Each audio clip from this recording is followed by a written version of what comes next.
Ana shu qizcha pul so'rasa, badbaxt bir erkak mana shu qalampirni garmdorini yesang pul beradi.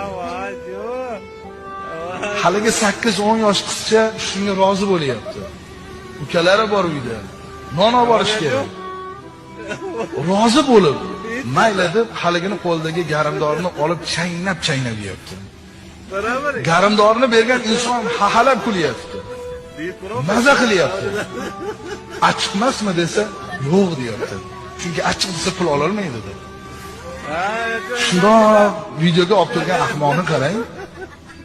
Yaqin olib kelib ko'zini ko'rsa, ko'zdan dona yosh yog'yapti.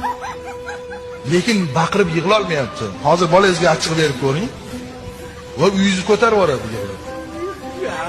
U ham yig'layapti, ko'zdan yosh chiqyapti, lekin dod deya olmayapti. Dod desa pulni ola olmaydi.